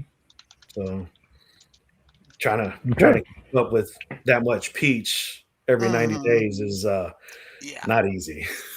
No, it wouldn't be. But for the most All part, right. like I said, that's one of the meads that we use other flavorings for. Everything else we use whole fruits and spices and stuff like that we can sit on and age for a while. It's just that peach we can't sit on it. We can't. It cranks out so fast. Also, a good problem to have. Yeah. And it's that you got a whole bunch of problems, but they're all sort of, like good problems. Well, he's not telling us about all the bad problems. Well, that's true. Yeah. And that's okay. That's Yeah, okay. You don't have to, show us all the sausage making, as they say. Right. Trying to pump that exploded is fun. Yep. Another question from Nathan. Some key purchases like the can filler and other tanks have helped with time and efficiencies. Are there any future upgrades or useful additions you are eyeing in your equipment wish list at the moment? I actually bought something on my wish list, which is a smaller bright tank for our test batches, because trying to carbonate 60 gallons in a 200 gallon 250 gallon. Whoa. What the heck? Sorry. Oh, sorry. I'm looking for Twitch on my tab, so the stupid thing will keep. Okay, all right. And I opened a tab, and it just started playing one of the episodes. Like, ah! Well, as long as it's not resetting, it's okay. It is totally not resetting. This is No, I got a smaller bright tank because I have a 8-barrel bright tank. But trying to carbonate our test batch in there of 60 gallons is we're going through a lot of CO2. So we got a smaller bright tank for our test batches. Our first one going into it is a tart cherry hibiscus limeade mead. Ooh, I like the sound of that. Yeah. So we've been testing it out with some of our patrons, and they're like, "Oh, this is gonna be great." We've been chilling it and whatnot. We just haven't given it to anybody carbonated yet. My mother-in-law's had it, and it's her absolute favorite one. So it's actually gonna be called Sviermor, which is it's either Swedish or Norwegian for mother-in-law. So if it's Swedish, it would be far more. Yeah. Or more. Far more. Okay. But people are going to read the S as Sviermor. So yeah. Mm-hmm. Just it's we try to educate people like, oh, a lot of these names are based off of Old Norse or Swedish or Danish or Norwegian or Icelandic, and so we'll try to give them the proper enunciation of it. But like Jotnar, sounds like it has a Y, but it starts with a J, so people come in like, hey, let me get that Jotnar. You're like, yep, okay. No worries, here you go. Enjoy the Jotnar. So, but it's and then my next wish list is a bigger / automated canning line. I've been eyeing one. It's basically a tabletop canning line. Can be operated by a single person, but it does several hundred cans an hour by yourself. Versus like the system we have now, in order to hit 300 cans, you have to have 2 people. We can hit 350 if we have 3 people doing it, but 300 an hour is fine. But being able to pay 1 person to do it versus 2, better. So, that's efficiencies for sure. Yeah. So, yeah. Well, here's another one from Bradley, who now has left the chat because he's got to get up at 4 a.m. Poor guy. Catch a flight. Says, you've been known to experiment, sometimes accidentally, with some sizers. What's been your favorite sizer creation?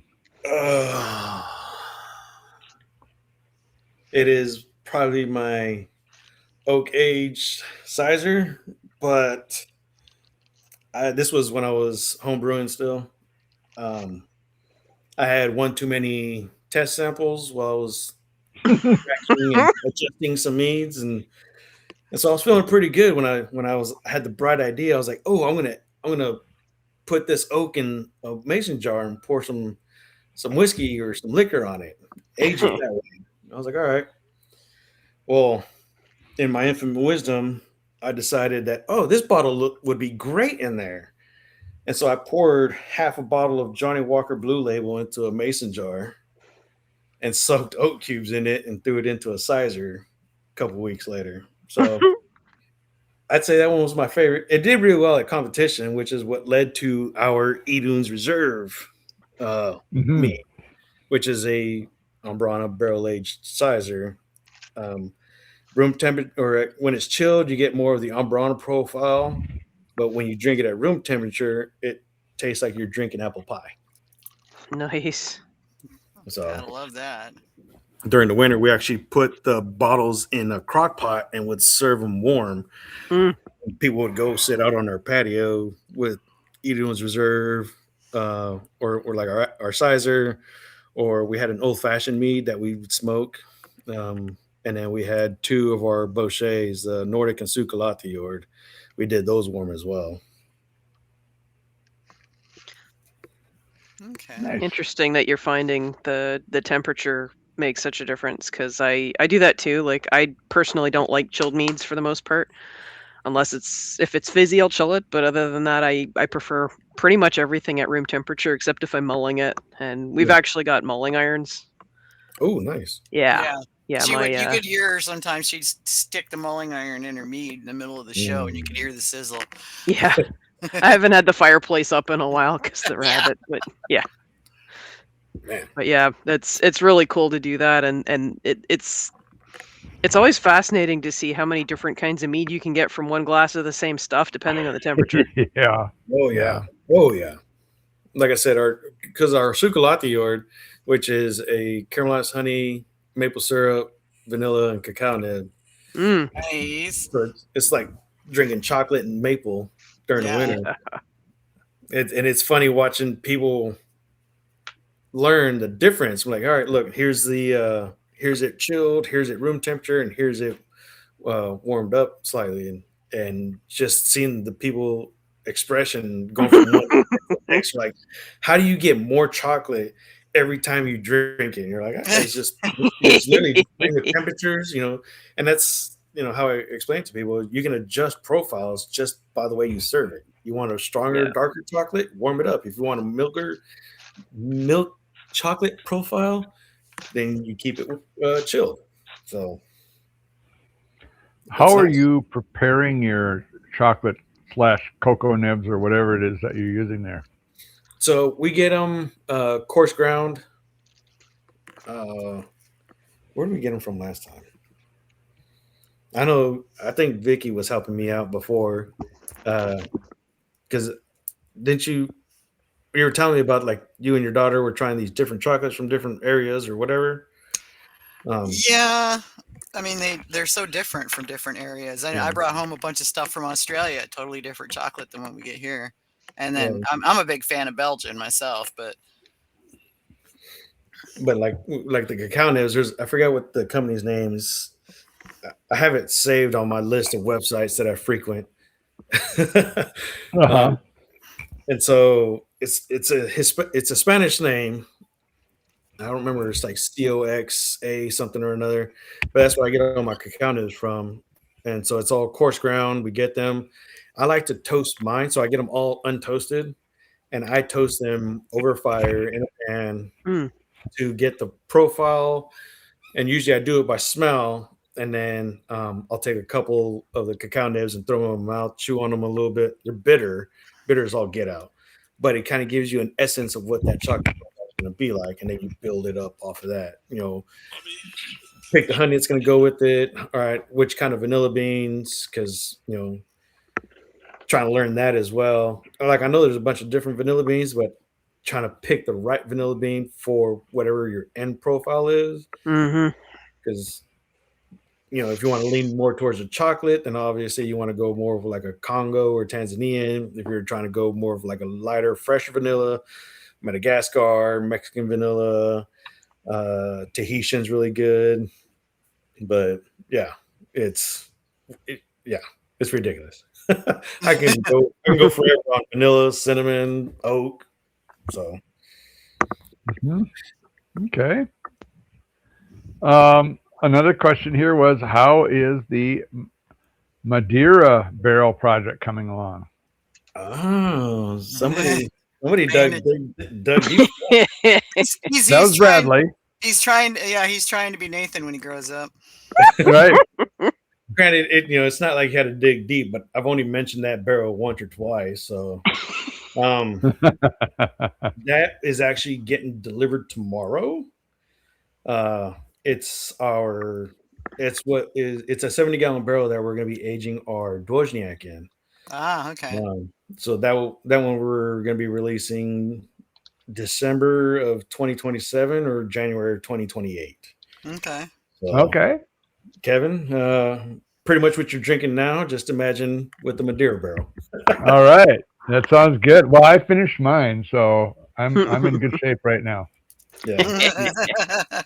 The estimated starting gravity on that one was 1248, and the final on that right now is 1130. Wow. So, She's a big one. yeah, she's gonna be a little heavy. So, but I use the Texas Wildflower, Mexican Avocado Blossom, and a blended Eastern and Western buckwheat blend. Okay. Cool. So, and then obviously topped it off with, or again, we stick true to styles, and so it's the same recipe I did before, just at a 70-gallon scale versus a 5-gallon scale. Mm-hmm. And so it is a true 1-to-1, 1 gallon of honey, 1 gallon of liquid. Yeah. So it's a Dwozniak. Yeah, but because we used cherry juice in it as well, we had to adjust our water ratio to cherry juice because you're only allowed to use so much cherry, or you're only allowed to use so much fruited juice if you're going to use juice. And so had to get all that balanced out and worked out. And man, I'm excited for this one. Yeah, sounds great. Yeah. So for the cherry juice, are you going to use cherry juice for that one? Yeah, we fermented it with the cherry juice. Okay.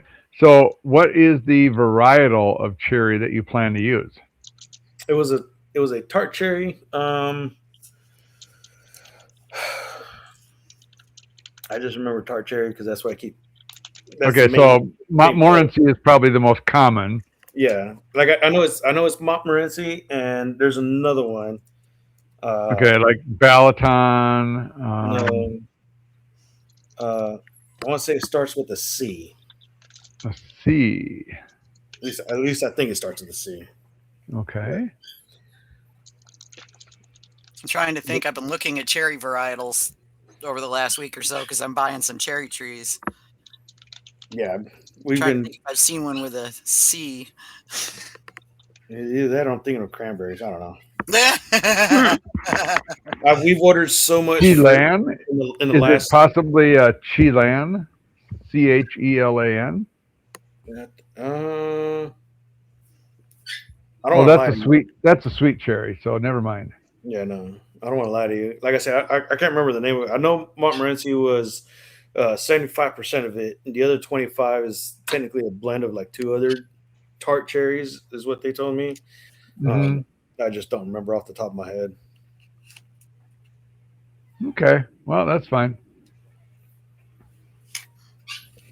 But yeah, no, and so that was going into that barrel, and because the way that the buckwheat profile came across, is the whole reason I wanted to lean into that Madeira barrel profile as well. Yeah, I can imagine.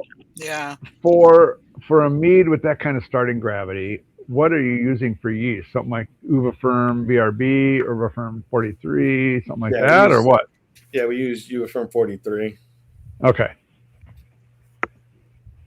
Like that one, I want to say we added enough honey that we estimated it based off of the calculators to be at 1.2, and then we added the last bit of the honey once fermentation. What was it? 3 days into fermentation, and everything was going over, and the fermentation was really aggressive. Then we pumped in the last bit of honey and let it ride out. Right. But even at 1.2, that's almost at the level where it's not fermentable. Yeah. Not quite, but close. Yeah, we did a whole 24-hour yeast starter for that one with Uverform 40. And then we just kept adding a little bit. We took acclimated starter. Yeah, acclimated over 24 hours basically. Mm-hmm. Yeah, that was a lot of fun. Because that was my production assistant. That's when she was really getting into the swing of things, and I was like, "I love you. You're a great help, but don't touch this one." This is my baby. Don't do it. Yeah. Yeah, because so like I was explaining to her, basically the amount of honey that we put into that 70 gallons could have made us 900 gallons of our 6% meat. Right. Yeah. Don't mess this up. Yeah. No pressure. And then of course the question after that is going to be: are we going to be able to sell this at a premium that will actually earn us back all the money we spent on this thing? Yeah. That's gonna be the tricky part of finding what people are willing to pay. Right. You got to find that sweet spot, and that's a challenge. That's always a challenge. Premium meads going for between $60 and $200. Yeah. Sweet spot seems to be somewhere under 100. So, I don't know how big a bottle you're planning on putting this in, but well, probably a small bottle. I mean, considering how sweet it's going to be. I was going to say, oh crap. What's their name? Superstition does they do their premium meads, and if I remember, at least when I bought them, which was 5 years ago, so it's probably different now, but they were like $90 for 500 mil. Yeah. Yeah, we're looking at like $375. Yeah, so yeah, you could probably sell that for like $60-65. Yeah, that's kind of what we're thinking. Mm-hmm. You could, I'll bet you could get away with that. I mean, it's a big, bold, special. Well, it's a dessert mead too, so it's a dessert mead. Those market that paired with various kinds of food, etc. That you want to, that would make sense, right? Cheesecake, have the cheese lady come or something, chocolate, double chocolate cake, that kind of stuff. Mm-hmm. Yeah. Make it an event when you release that. Totally. We're planning on. Yeah. Have your, get up with your local, people who do the best sweets in town, and. Ooh. Well, and for that matter, send out a press release. Definitely. Oh yeah, that one's gonna be blasted all over everything. And you could take some sample bottles and go have chats with some of the people, like the best cheesecake person, maybe the best cheese person is another one. Find those people and say, hey, I've got this special mead coming out and you've got some special products and I think they'd pair well. Let's check it out. And if they do, I'd love to have you come over to the place and, and we'll do a public pairing and have all kinds of fun. Oh yeah. Yeah. That actually sounds pretty good. Yeah. our local, St. Ambrose is local here, and they have a dessert mead that I've bought on several occasions, but they have regular events where there's a place called the Cheese Lady, great name, that she comes down there and does stuff every, I don't know, month or so, and they do pairings, and it goes over like like house on fire. It's just great. People love it. Oh yeah. Like I learned to make sushi rolls there. Drinking mead and making sushi rolls. Needless to say, my sushi rolls were a little messy. Yeah, they always are the first time. Yeah. It takes practice to get those rolls to stick together. They tasted good though. So your bud Tracy's asking, what's going on with TMA? I don't know what that means. So explain. Association. Yeah. So a lot of people were questioning me when I did it. But I, 1 year in business, and here I am running for president of the Texas Mead Association. But I ran Somebody had unopposed, so Yeah. obviously I was picked. Obviously. But no, I have the love for the community. I support almost everybody. I share as much information. I've had people in the meadery. They're like, oh, we're kind of looking for this profile. I'll point them to, oh yeah, run to the other side of the metroplex. So drive an hour and a half. But go to B and Yeah. Brew because they're more on the drier side. Oh, you're looking for something sweeter. Not B and Brew, B and Brew. And if you're looking for something sweeter profile, then you got B and Brew. If you're looking for these interesting flavors, Fox and Raven. So people are like, man, you're really pointing people to other meaderies. Well, one, again, I love the craft. I love mead, and one, There's plenty of customers to go around. it's not just that, Yeah. and not to degrade beer because you can have one beer that tastes good at one brewery and the exact same beer not so good at another one. But our styles between meaderies so different that we're competing with each other, but we're not. So Yeah. it's good. And it's in But no. everybody's best interest that the customer finds something that they like, Mhm. whether they find it at your place or someone else's, right? Yeah, you want them to be into mead, and so that eventually will result in them spreading out. Yeah. So not that the association wasn't doing anything because they were still hosting the Meat Fest, and as a matter of fact, Isaac from Valkyrie's Kiss Meadery, he was the president before me, and they had one of the largest, from my understanding, largest turnouts for the Texas Meat Fest last year. I didn't get to go, so I can't say yay or nay to that. But everybody I talked to was like, "Oh, this is probably the biggest numbers we had." Well, so I was like, "All right, it's my turn. How do I make this better and bigger?" Well, I was rather bummed to see that Texas Mead Cup fell off. So that was my goal for this year, is to bring back Texas Mead Cup, the ceramic goblets and everything. And so been in communications with the local homebrew club here, and they finally agreed. They're like, yeah, we'll come on and help you guys out. So Horsemen of the Apocalypse here in DFW are going to give us a hand with bringing back Texas Mead Cup this year, and it'll be we're still working out the details on it, but we have settled on September. So Texas Mead Cup will be back in the beginning of September. Nice. And then good deal. Our tentative, and we just got approved for our venue for Texas Mead Fest as well. So Texas Mead Fest will be September 19th in the DFW area. We're not allowed to reveal our location yet because we're still working out the details, and the venue that we're working with is a significant help to us, and they're actually going to help promote Texas Mead Fest for us. Okay. So we're hoping that'll be cool. Yeah, we're hoping that this year's Mead Fest will probably be one of the largest Texas Mead Fest we've ever had. That's our goal. So we'll see. Come hang out September 19th. Check out the website. Stay tuned to the website, social medias, and we'll be able to, once we get the final and the finer details nailed out, then we'll be able to release the dates and the full details of it. So okay. But yeah, no, Texas Mead Cup September 19th, or not Texas Mead Cup, Texas Mead Fest September 19th, and Texas Mead Cup will either be the first or second weekend of September. You best get cracking with that, man. Run up for a festival or for a comp is like months. Oh yeah, no, we're luckily I've been talking with the homebrew club about it before I even decided to run for president.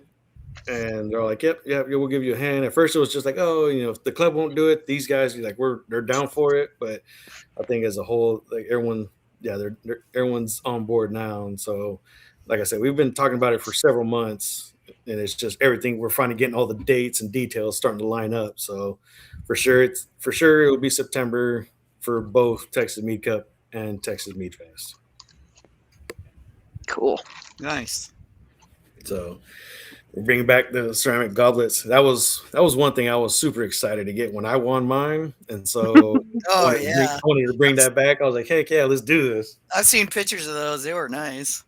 So, and then I still got to reach out to an apiary to see if they're on board. But I got talking with another meadery out of California, and they work. He mainly works for a brewery, but he runs his meadery out of their brewery as well. But he sent me some brewery or malt person, basically like the red overalls for the breweries. If you use a specific company for their malts and you win an award for it, then you get their coveted red overalls. So I'm trying to find I've already sent the email out, so hopefully I just got to wait back for the response. But basically, if you make a mead and meddle with it using their honey, trying to get them to be like, all right, yeah, we'll give you our like bee suit kind of deal or something. So, something cool. Like I said, I'm competitive by nature, and so like if you told me, hey, the only way you can win this is if you meddle and if you use this honey, I'd have been all over that. I'd have bought so much honey from that company. But it's cool, and it helps the apiary, it helps the bee community, and it helps the meat community. So yeah, it's all good. So, and cool swag. Right. So we'll see. Like I said, I just gotta wait hear back from them to see if they're on board. But my plan is to try to find somebody else that would be willing to do something like that. But yeah. Yeah. Well, that sounds cool. I like that idea. That's a really good idea. That's pretty cool. Did we do the slushy thing yet? I don't think we did. Nope. Okay. Oh. So this is a Nathan question. How have things like summer slushy meads and festivals informed the menu at the Longhouse? Say that one more time. Sorry. How have things like summer slushy meads and festivals informed the menu at the Longhouse? The slushy meads. Like we do our pina colada. Like I said, we normally do that in the can, but during the summer we do it as a slushy. Ooh, that would be so good. Yeah. It is ridiculous. Like I said, during the summer for that one, I have to keep that one. Like we have a batch going right now, and halfway through summer we have to start another one. Just because I like that fresh pineapple. I found those pineapple ages, it can kind of get a little sideways on you sometimes. And so we usually like those ones. I usually try to keep the pineapple fresh. And so we'll do smaller batches of those. So we have one going now, and we have one that will go halfway through summer, and it'll hold us over. But yeah, the meat slushies, I wish we had power at Caltech. We did, or we could have. Well, obviously you charge more for that. Yeah. But we could have made stupid money that weekend. So, like, we plan a lot of our seasonals at the beginning of the year and try to keep up with it, but sometimes it doesn't always work out. So, like, we're a little behind on the slushy this year, but like our April Fool's joke were the slushies. Oh, people came into the meadery. Where's the slushy? Like, oh, it's an April Fool's. When we're joking. You better pull out that slushy machine. Yeah, that's right. You better fire that sucker up and make me a slushy. April Fools or not, you better pull that thing out. So. You betcha. Don't make jokes about slushies, man. That's just not okay. Yeah, no. Lesson learned, huh? Right? Yeah, people take that Don't thing do serious. that again. Yeah, next year come up with something else for your April Fools. Yeah. Man, I got yelled at when we ran out of it last year. We had this one lady. She drinks other stuff when she comes in, but if we have our pina colada mead, that is the only thing she will drink. and she came in the day we ran out, and the guy drinking the last of it was sitting at the bar still. I was like, "Hey, just so you know, we ran out." He drank it all. I got cussed out in Spanish, so it was great. You know, I was like, You know, "Oh your my customers goodness." like you in. Right? So, but yeah, no, it you know, stuff like that definitely dictates our menu change throughout the year. So Yeah. that's great. Yeah. Well, that's cool. Now I've got pina colada slushy mead on my brain, and I'm like Uh-huh. jonesing for it, man. Yeah. Yeah, it's 13%, and we actually it's pineapple. We ferment with pineapple and pineapple juice. You just got to be careful with the pH, and then we add more pineapple in the end, vanilla, lactose sugar, and then we actually blend in. So there's no spices or anything in there. We actually blend in our traditional that we age in the Amburana barrels to give it the spice character. Oh But, man. okay. So no coconut in there? Oh, there is coconut. My bad. Okay. Toasted Okay. coconut. I was just like pina colada without coconut ain't a pina colada. Yeah, I forgot about that. Yeah, that's important. It was a thing. And it has to be toasted because regular coconut doesn't. Absolutely. Yeah, regular coconut just isn't. No, it's got to be toasted. That Yeah, is, during the summer, those slushies, we have 2 slushy machines, and I'll bet they're going 24/7 or whenever Oh, yeah. you're open anyway. yeah, we disassemble them every day and put them back together. But it's from the time we have to show up earlier during the summer to get those started, so that way they're fully slushed out by the time we open. Mhm. Because they're 13%, so they take a lot longer. Take a bit, yeah. Oh yeah, I didn't think about Yeah, they're that. But that 6%. makes sense. Yeah. Had a and you might want to look at this. There was a gal that I was working with down in Kansas City on their marketing, and it was a winery. And she's like, you know what? To get this stuff in front of more people, get more people buying it. And she says, but you know, I mean, people, especially in the summertime, you know, they're wanting things to take with them, you know, so, you know, beach things and all that. And I said, well, that makes sense. You know, I live in a beach type community, so I understand that. And what we came up with was she had the mead packaged in those Mylar bags that you see at the grocery store. Yeah. They keep in the freezer. So pre-slushied wine. Pre-slushied wine. Nice. Yeah. And she did that. And so the next month when we got together, I was like, so she's like, holy crap, I can't keep it on the shelf. Perfect. Just nuts, you know. She's just like, people are going crazy for it. So I was like, what a great idea. Because you see those like you know, like the They sell mixers like that sometimes. They do, yeah. Well, in here, at least in Michigan, they sell liquor pretty much everywhere. You know, I mean, any store you go into has probably got liquor in it somewhere. And for sure, the gas stations and the grocery stores, and you know, any place that has any food will also have liquor. But there's a whole section in the freezer section in the grocery store that's full of alcoholic frozen things or semi-frozen things. You know, so there's like those what do they call it? I can't even remember what they call them, but those long, narrow, frozen popsicle thingies. Freezies, yeah. They freezy sticks, but they've got pina colada in them, or they've got, you know, like, yeah, right? And I was just like, I walk past them every time I'm in the grocery store. I'm not buying those. I'm not buying those. I'm not buying those. Yeah. It's so tempting.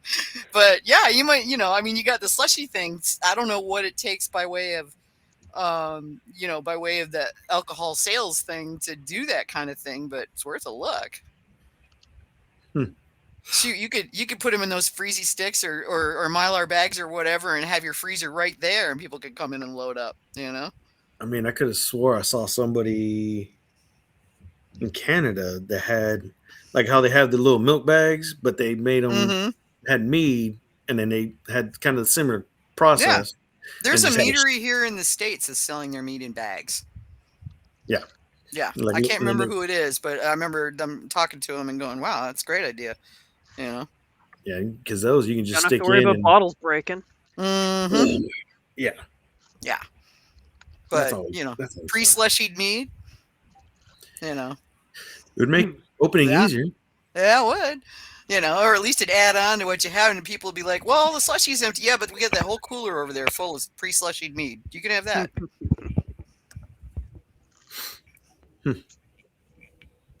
So you've gotten yourself, 3 or 4 marketing tips that you can make use of if you want. Yeah. I love doing that stuff. It's a lot of fun helping people figure out, how they can get to the next level and expand and, all that stuff. Yeah. I've had a couple people that come in that were like, oh, I want to open a meadery, and what does it take, and do this and small stuff and little stuff. I'm like, how much time you got? Because I've been trying to plan this before I opened. I planned it for a little over 2 years before I even got into a building. So yeah, there's a lot of upfront goes on before you ever get to that point. Yeah. And you never Probably plan enough. The business is as important as the ability to make good mead. Mm-hmm. Oh yeah. And like I always tell, like I said earlier, if you can make good mead, finding a location isn't the problem. It's finding a location big enough for you to grow into. So yeah. Okay, Rob is in the chat saying Hive Mind in Anchorage. They sell meat in Capri Sun packets. Yeah, see, that's who it is. Yeah. Yes. And Eric was on the chat. Eric no, that was Five Hives. That's yeah, but yeah, isn't Hive Mind the one that cleaned up at Valks? No. Oh, Rob posted a picture of one. Oh, that's so cool. Yeah, the one that medaled at multiple medals at Valkyrie is Alaska. Hold on, I put it in the chat here. Arctic Buzz Meadery. Oh, Arctic Buzz. Okay. I've never heard of them before. Yeah, either. It's the first time they entered, to the best of my knowledge. They took like 3 medals, didn't they? Yeah, they did. So yeah, really cool to see. I love seeing these new places coming on strong. Yeah, coming out of the gate like that is pretty awesome. Right. I love seeing that. Yeah, it's just great. No, Rob says Barry brought it back for him from one of his work trips. So. Okay. I'll have to remember that because John's supposed to be going to Alaska, and I was so busy sniping at him because I wouldn't get to go with him. that It's kind of like the Mexican, IV bag thing. Yeah, well, that was so cool. That was such a fun idea. I'm so glad. What a gimmick! It worked. Yeah, it worked great. So let's get that stuff right into my veins.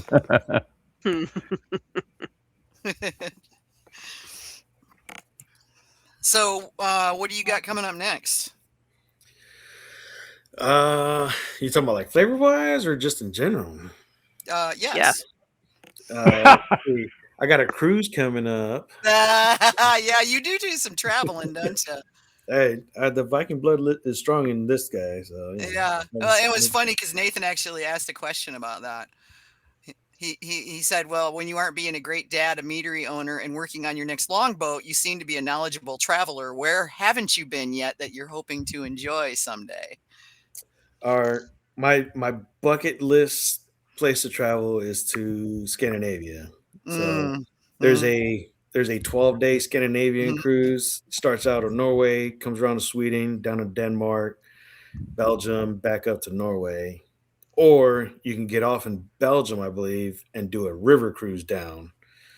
But I want to go up there. Yeah, I want to go up there, kind of do it as a business trip because we use Kavite for some of our meads. And so trying to go up there and do get with the actual locals kind of deal and see how they do it and see if I can acquire some from the region. Like I know like the Hornindal and Kavik and all that other stuff, yeah, it comes from the region, but to actually find somebody and that has a family passed on yeast strain, I'd love to use it because I want to build a house strain of Kavik for the meadery. So, but I would like to directly from somewhere in Scandinavia. Mm-hmm. Because then one of my things that I want to do is, and not that it's, how do I put this without sounding bad about it? Drink like a Viking, in my opinion, is overplayed, which is why our slogan is "Drink with Honor" versus "Drink like a Viking," even though our whole premise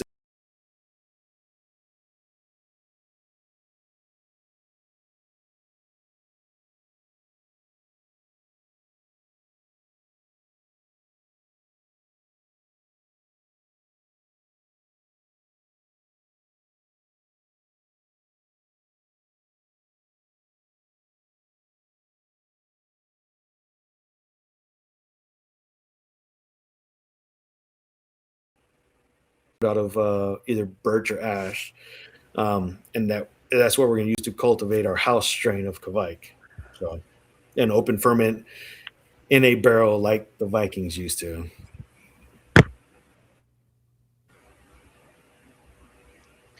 Well, we got a couple of contacts. There's some folks in my area. If you have interest, let me know.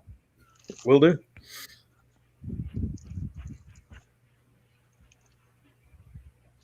But yeah, no, that's one of our goals for this coming year is to get that project going. Cool. Okay. We had a minor internet outage there, so hopefully that all. I believe we covered all the other questions, didn't we?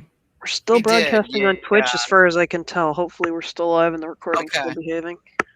Okay. It's saying it's Did we recording lose on my Vicky end, but then? it said that the last time. No, I'm still here. Can you hear me? Yeah, Seems I hear everybody. like- yeah, I hear you. I'm here. Oh. Hmm. I'm here. Yep. I'm hearing Yeah. everybody. All right. Let's go back through the questions here. Are there any others that we missed? I'm not seeing any. One from Bradley was not a question, but a comment. Congrats on presenting at Blue Bonnet. Much deserved. Hope to see you at Valks next year. Yeah, that's my goal.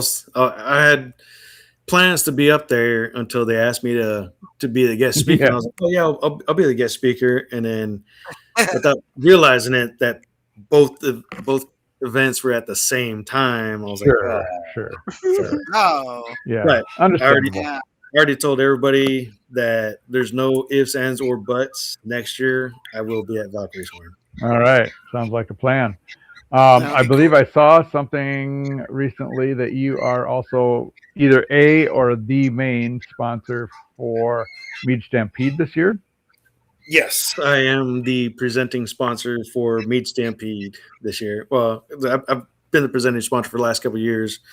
They just, again, it's something I was passionate about. I like what they were doing. And, again, I have a lot of friends in the community, and so I wanted to help support them and help them grow. Yeah, cool. We had a Yeah. couple people from that group up at Valkyries this year, which was a lot of fun. Yeah, Nice to have them come up.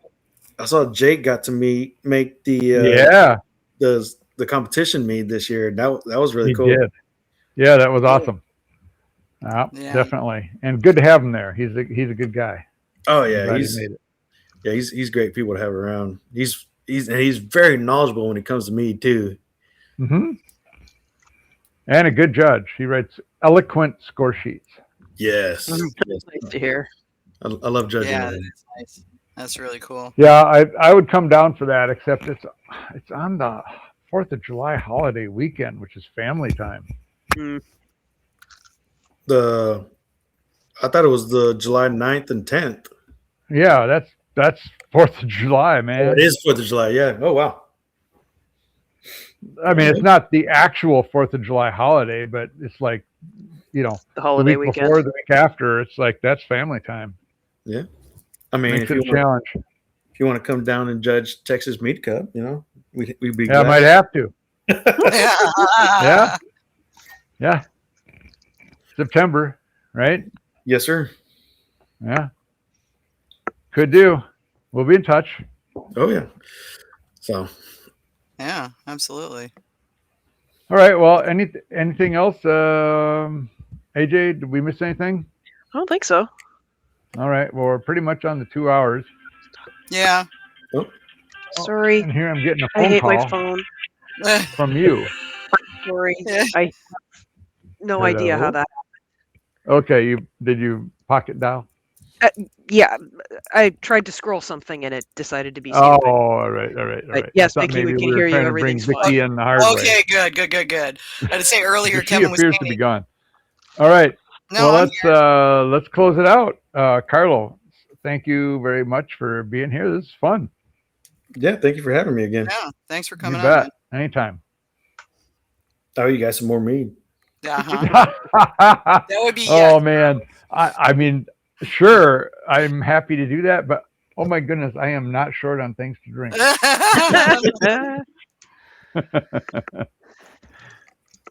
But yeah, go ahead, and I'll return the favor.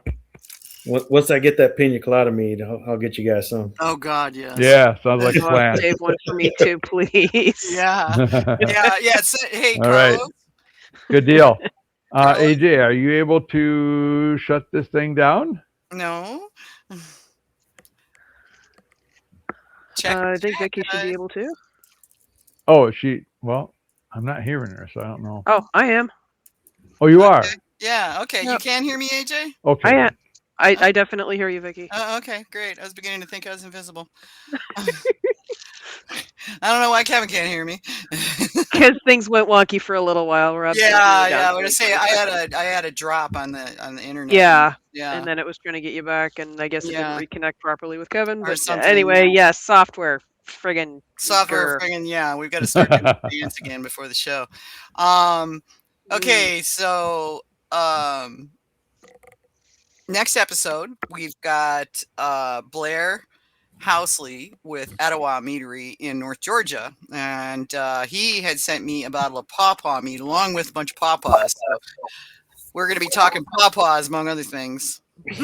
We get him on here, so that'll be really cool. But that's coming up on the 21st, I believe it is. Didn't copy that over apparently when I made the sheet. Upcoming events. We've got a ton of upcoming events. March 26th, Valhalla Meadery in Bozeman, Montana has a music jam night.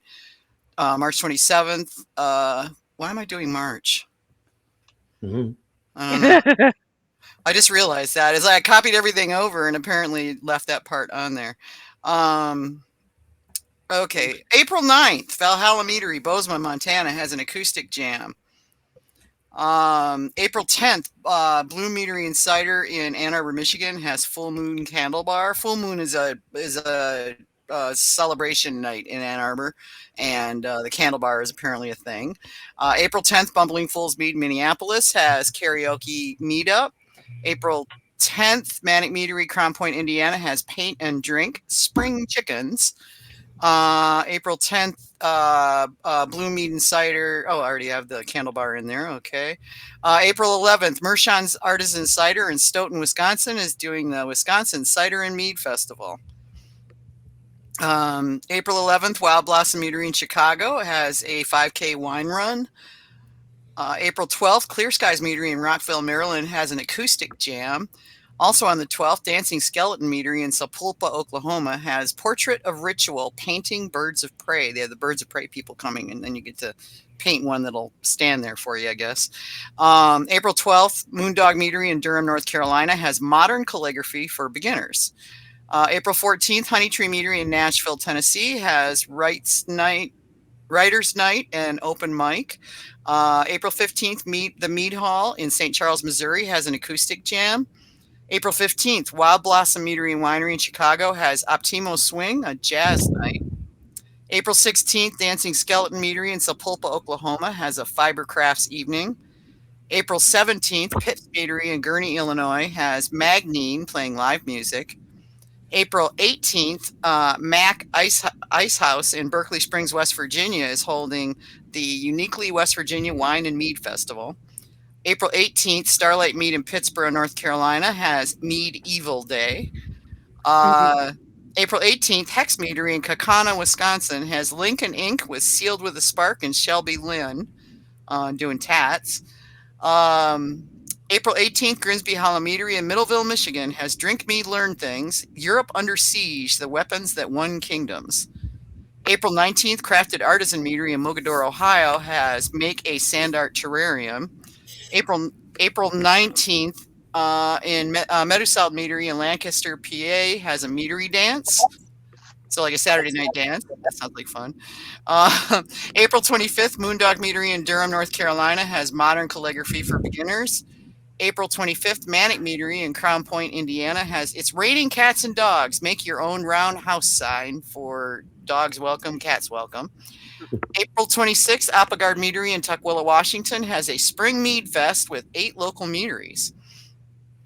April 26th, DeFrancesco Meadery in Wrightsville, Pennsylvania has an artist meetup. April 30th, McAlpine Meadery in Beach City, Ohio has a 30-mile bike ride. May 7th, Dancing Skeleton Meadery in Sapulpa, Oklahoma has trivia night. And June 6th, the Fur Meadery in Houston, Texas has Fire and Our Bones live music. So support your local meadery, and even if you don't have a local meadery, you can get mead from all over the country at shopmeads.com. And if you want to get your event on Got Mead Live, please let us know at gotmead@gotmead.com, and we'll be happy to put it on the show for you. In the meantime, we will see you in 2 weeks, and be excellent to one another. Good night, everybody. Drink Night, with honor. There you go.